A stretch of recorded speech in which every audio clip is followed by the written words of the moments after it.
กับ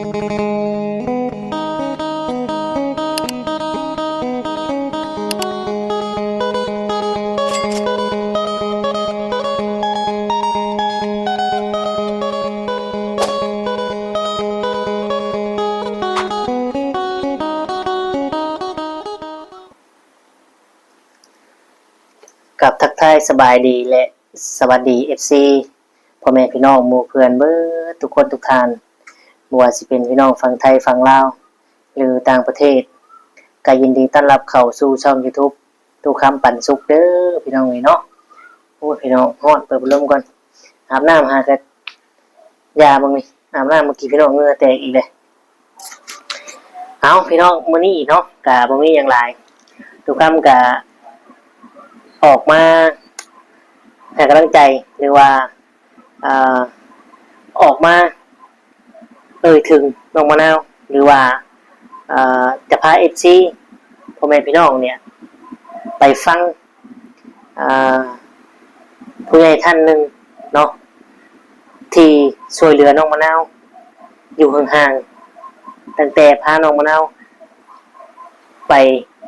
รักษาที่มุกดาหารเนาะผู้ใหญ่ท่านนี้ก็คือสาวกึมนั่นเองพี่น้องเนาะเดี๋ยวตู้ค้ำจะพาไปเบิ่งไปชมทางสาวกึมแล้วออกมาวิเคราะห์หรือว่าออกมาบอกพฤติกรรมหรือว่าออกมาให้ทุกคนเข้าใจเนาะว่าที่น้องมะนาวเป็นอยู่ตอนนี้อาจจะเป็นเพราะว่าน้องไม่ได้ฉีดยาและอาการกำเริบหรือว่าจังไดเนาะเพราะว่าสาวกึมเนี่ยจะเป็นคนที่ผู้ดีที่สุดเป็นคนที่ใกล้ชิดกับน้องมะนาวมากกว่าตอนที่พาน้องมะนาวไปรักษาอยู่มุกดาหารเราก็จะรู้ว่าอาการแบบนี้เป็นจังใดน้องมะนาวปัจจุบันนี้อาการนี้ก็คล้ายๆกับตอนนั้นน้องพี่น้องและเฮาก็ได้เบิ่งได้ชมนํกันเนาะก็อาจจะเป็นอย่างคือถึงเว้าพี่น้องเนาะเอามีแต่ว่าไปเบิ่งไปฟังทางสาวกึมเพิ่นได้ออกมาวิเคราะห์บอกรายละเอียดของอาการน้องมะนาวที่บ่ปกติเนาะเป็นจังไดก็ไปพี่น้องไปเบิ่งไปชมนํกันเนาะก่อนไปก็ฝากพ่อแม่พี่น้องกดไลค์กดแชร์กดติดตามและกด Subscribe ให้ทุกคำเลยเด้อพี่น้องเนาะและที่สำคัญพี่น้องอย่ากดขัดโฆษณาให้ทุกคำเนาะบ่กดข้ามพี่น้องเบิ่งให้ทุกคำแน่เนาะเพื่อทุกคำมีรายได้เล็กๆน้อยๆพอได้เมื่อช่วยเหลือหรือว่าจนเจือครอบครัวแบ่งปันนิดๆหน่อยช่วยเหลือผู้ที่ตกทุกข์ได้ยากนั่นแหละพี่น้องเนาะทุกคำก็มักอยากซอยคือกันแต่ว่ากำลังทรัพย์เฮามันบ่ได้เนาะมีแต่กำลังแฮงบ่ได้ซอยพี่น้องเอาไปเบิ่งไปชมกันเพื่อเป็นการเสียเวลาพี่น้องเนาะตุ้ยเนาะพี่น้องกะอีต้นเพิ่นให้น้องมะนาวไปลองสุดใส่บ่ได้กะอีต้นเพิ่นกะบ่จักสิว่าจังได๋เนาะในความรู้สึกก็สงสารเนาะซะคือมันเป็นคนปากให้พี่น้องปากนี่บ่เว้าเลยเป็นคนแบบเป็นคนแบบว่าบ่หวานบ่เป็นตรงๆคือคิดจังได๋ก็ว่าจังซั่นแต่ว่าในใจนี่บ่มีหยังที่จริงก็สงสารเขาด้วยซ้ำไปฮู้ว่าให้เป็นจังซี่เนาะพอสรุปสุดท้ายแล้วอีต้นเขาคือจังแบบฮู้ว่าโอเคเขาเกิดมาเขาเลือกเกิดบ่ได้แล้วเขาก็เป็นคนแบบจิตเวชเนี่ยเนาะผู้ป่วยลูกสบายดีพ่อแม่พี่น้อง FC บ่จะอยู่ฝั่งไทยฝั่งลาวหรือต่างประเทศพี่น้องอย่าตกใจเด้อพี่น้องน่ะสดแต่ว่าใส่ฟิลเตอร์เนาะ สบายดีพ่อแม่พี่น้องทุกคนบ่จะอยู่ฝั่งไทยฝั่งลาวหรือต่างประเทศเนาะพี่น้องมื้อนี้ก็บ่พบพ่อกับสาวกึมคือเก่าหลังจากที่บ่ได้พบพ่อกันโดนก็คิดว่า FC ทุกคนคือเก่าเนาะทุกคนเนาะก็สาวกึมก็ค้าขายเครื่องออนไลน์เนาะครับแบบไปเรียกแน่แล้วก็บ่ค่อยได้อัดคลิปเนาะพี่น้องก็คิดว่าทุกคนคือเก่าเนาะการที่ออกจากการถ่ายคลิปโดนๆนะเป็นคนขี้ข้านถ่ายคลิปเลยพี่น้องแบบว่ามันเฮาบ่ได้อยู่ในบ่คือกับคนทีมเขาถ่ายคลิปอันเขาเจ้าเป็นยูทูบเบอร์แบบเขาจะมีรายได้คือทางช่องเนาะคือแต่ก่อนเจ้ากึ่มกับเป็นเนาะแบบหาเงินทางนี้โดยเฉพาะนะพี่น้องแบบว่าต้องการยอดวิวต้องการยอดวิวยอดไลค์ยอดคนเบิ่งคือเขาจะได้เงินเนาะแต่ว่าตอนนี้กับบ่ค่อยมีเวลาเพราะว่าเจ้ากึ่มกับค้าขายเครื่องออนไลน์เนี่ยแหละก็ไปเป็นอีดุเนาะแล้วก็มันก็เลยเมื่อยเนาะพี่น้องแบบตอบแชทลูกค้ากันเพื่อจะได้รับในนอนกันเที่ยงคืนลังเทื่อน่ะเมื่อยตอบแชทลูกค้าเบิดมื้อบริการแอดมินเฮ็ดเองทุกอย่างเนาะพี่น้องและก็เลยบ่ค่อยมีเวลาได้อัดคลิปแต่ก็คิดฮอด FC คือเก่าเนาะคือว่า มือหนึ่งลูกค้าเป็นร้อยสมมติว่าเยอะทั้งคนปกติคนโรคจิตก็มีคนสั่งเครื่องอะไรก็ยกเลิกก็มีก็เลยแบบโอ้แต่ละมือแต่ละเดย์แบบสกึมกับเป็นแห่งอารมณ์แบบเป็นลงแล้วก็แบบว่าบ่ค่อยมีเวลามาอัดคลิปหาลูกค้าหาเอพีกันคิดฮอตกันคือเก่าเนาะกะเมื่อนี้มาทักทายสบายดีมีแนวสิมาว่าเมามอยทุกคนสิมาว่าเรื่องน้องมะนาวเนาะบ่ว่ากับบ่ได้เพราะว่าสกึมเป็นคน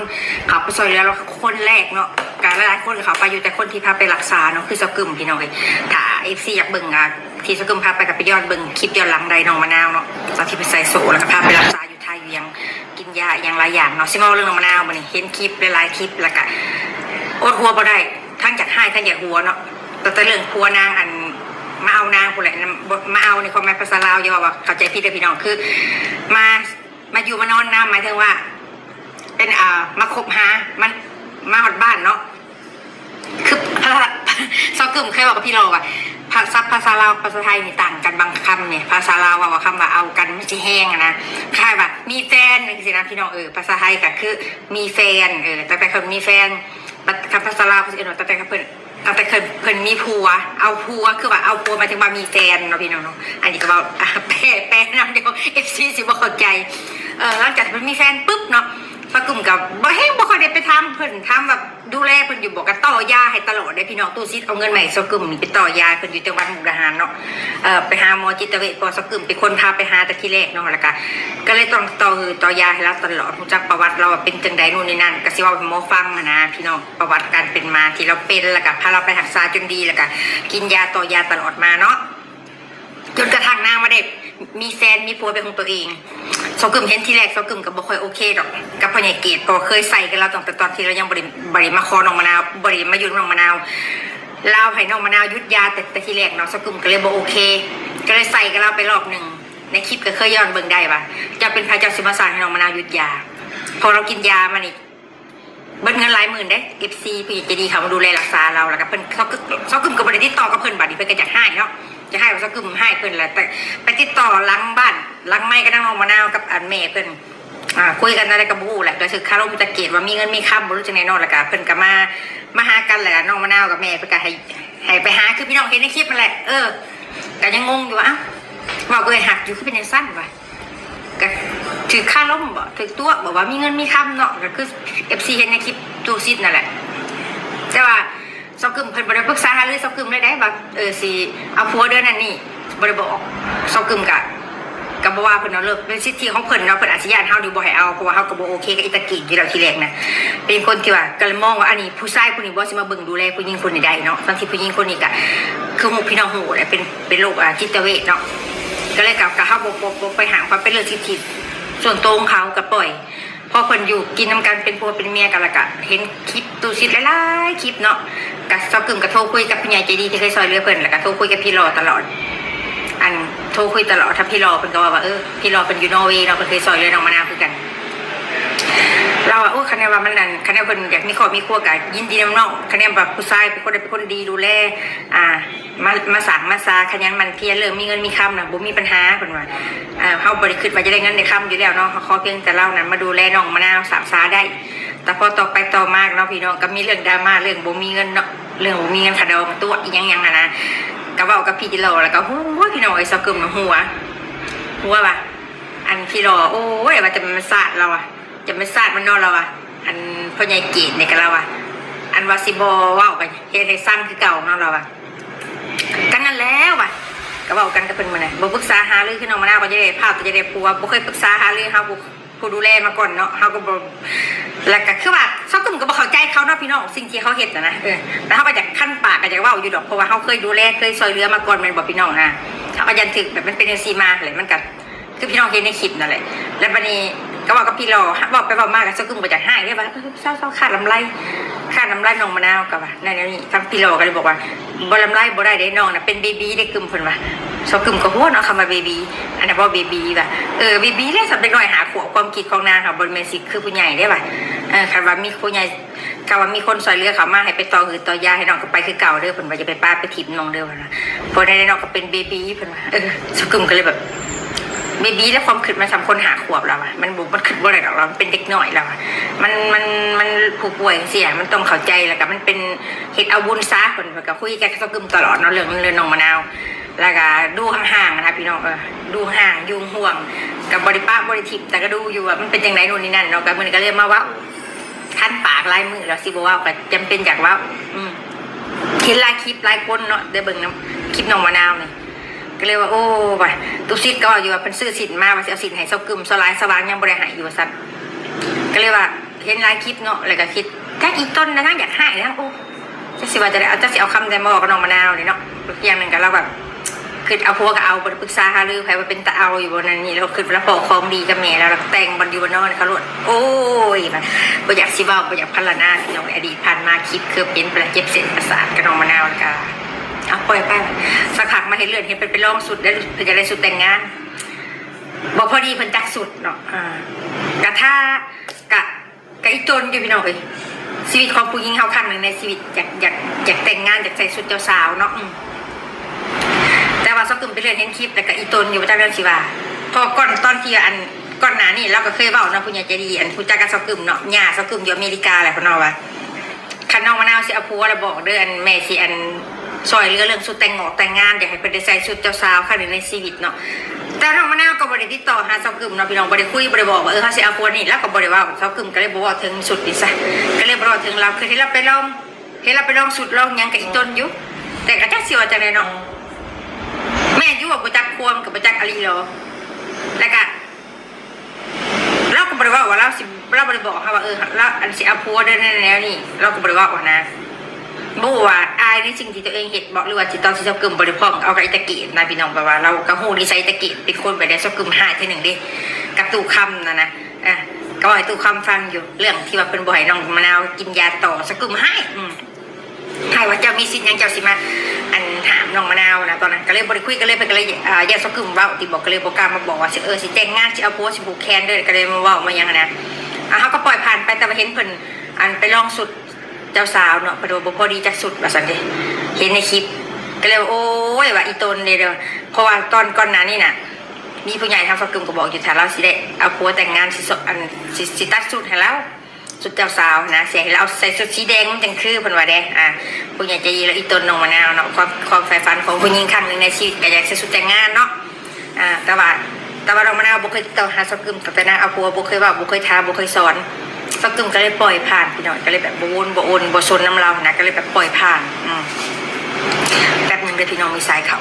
โอเคพี่น้องกินสายเขาเนาะก็คือสกึมเห็นไปลองสุดเพิ่นน่ะใส่บ่พอดีจักสุดเพิ่นตุ้ยเนาะพี่น้องก็อีตนเพิ่นให้น้องมะนาวไปลองสุดใส่บ่ได้กับอีตนเพิ่นกับประจักษ์สิว่าจะได้เนาะในความรู้สึกกับสงสารเนาะสกึมมันเป็นคนปากให้พี่น้องปากคือบ่ว่าเลยเป็นคนแบบเป็นคนแบบว่าหวานบ่เป็นตรงๆคือคิดจังได๋ก็ว่าจังซั่นแต่ว่าในใจนี่บ่มีหยังที่จริงก็สงสารเขาด้วยซ้ำไปฮู้ว่าให้เป็นจังซี่เนาะพอสรุปสุดท้ายแล้วอีตนเขาคือจังแบบฮู้ว่าโอเคเขาเกิดมาเขาเลือกเกิดมาได้แล้วเขาก็เป็นคนแบบจิตเวชเนี่ยเนาะผู้ป่วยโรคจิตเวชกันขึ้นมาก็ว่าคืออันกิโลแล้วว่าโอ้ยขึ้นได้สร้างตะเกียบเนาะมาหาตัวน้องมะนาวนั่นนี่จะมันสัวว่ะเว้ากันลงกันอันคือพี่คือน้องนะเราแล้วว่ะแล้วก็ได้พี่โลเราก็ตามภาษาแล้วอันเฮ็ดจังได๋ก็เฮ็ดจังได๋ตะเกียบนี่พี่โลหยอกเราเฮ็ดจังได๋วะโซที่มีดราม่านะเรื่องเงินคดองนะเฮ็ดจังได๋พี่โลก็ตะเกียบก็ยามันไหนเราอ่ะมันเป็นแต่สร้างก็สร้างมันคือเก่าแหละเราอ่ะคันจะสร้างน้องมะนาวเราอ่ะน้องมะนาวก็ดูแล น้องมะนาวก็ดูแลเอามันคือเก่าแหละเพิ่นว่ามันแต่อีตนน้องมันจะเป็นเบบีอยู่เพิ่นว่าก็เลยบอกหัวออกก็เลยเขาน้องล้มก็เลยก็หัวเด้พี่น้องหัวว่าน้องมะนาวยังเป็นเบบีอยู่สกึมน้องหัวเขาสิหายกับอีตนเขาสิด่ากับสงสารหรือจะได้กับบ่ฮู้เพราะว่านางกับฮู้คือฮู้แหละพี่น้องเป็นผู้ป่วยจิตเวชก็คือว่าเป็นแต่อีตนก็คือเบิ่งกันไปคือมันบ่มีมือปกติคือคนธรรมดาเพราะว่าเขาเกิดมาเขาเป็นผู้ป่วยจิตเวชมาพี่น้องเนาะเพราะฉะนั้นแล้วเขาก็ต้องดูแลเบิ่งแยงกันไปแหละมันจังได๋แหละบางคนเข้าใจแบบ FC ที่เป็นบ่ได้ติดตามแต่ที่แรกเพิ่นก็บ่ฮู้แต่เบิ่งไปติดตามแล้วซะกึมเบิ่งคอมเมนต์ตู้ชิดเพิ่นก็ยังบอกได้ว่าอันน่าสงสารน้องเนาะเพราะว่าน้องป่วยค่ะเพิ่นก็เข้าใจบางคนเนาะแล้วก็เป็นบางคนก็ว่าระวังอย่าให้น้องมะนาวขาดยานะกลัวน้องมะนาวจะเป็นเหมือนเดิมสังเกตคลิปเมื่อวานในคลิปตู้ชิดนั่งว่ากับแม่ตาขวางพี่น้องแม่สิแหละคือสิกินนี่แหละ แนมที่เหลือแนมแม่พี่น้องโอ้คือในใจน้องมะนาวอาการกำเริบแล้วคือในใจน้องสกุลคือในใจเนาะเพราะว่าอาจจะเครียดเรื่องแต่งงานเนาะเงินคาดองเป็นหลายเรื่องมาแล้วก็คิดน้ำเงินน้ำคำแล้วก็คิดน้ำครัวอาจจะเป็นกันอะไรเห็นเลี้ยวลูกกำเริบได้บอกนางไปบอกคนผูกแขนไปเลยน่ะที่จริงหันแม่นางบริบอกแต่เราซึกว่าเราอยากกำเริบพอเราเครียดเราคิดร้ายเราไปเลยเราสิเริ่มไปค่ะเราเครียดเราเป็นเราเสียเกลียนจากยังนะบอกกับพี่หลอกอยู่ว่าคำมือผูกแขนเพราะนั้นเราโตนเฮือนแล้วเพราะนั้นเรากึ่มมาคักขนาดบอกโอ้ยแต่สีมวนขนาดว่าน้องมะนาวโดดเฮือนตายโหลดอะไรนี่ว่าก็ว่างแล้วก็ขึ้นอยู่ว่าอีต้นเด้อว่ายัน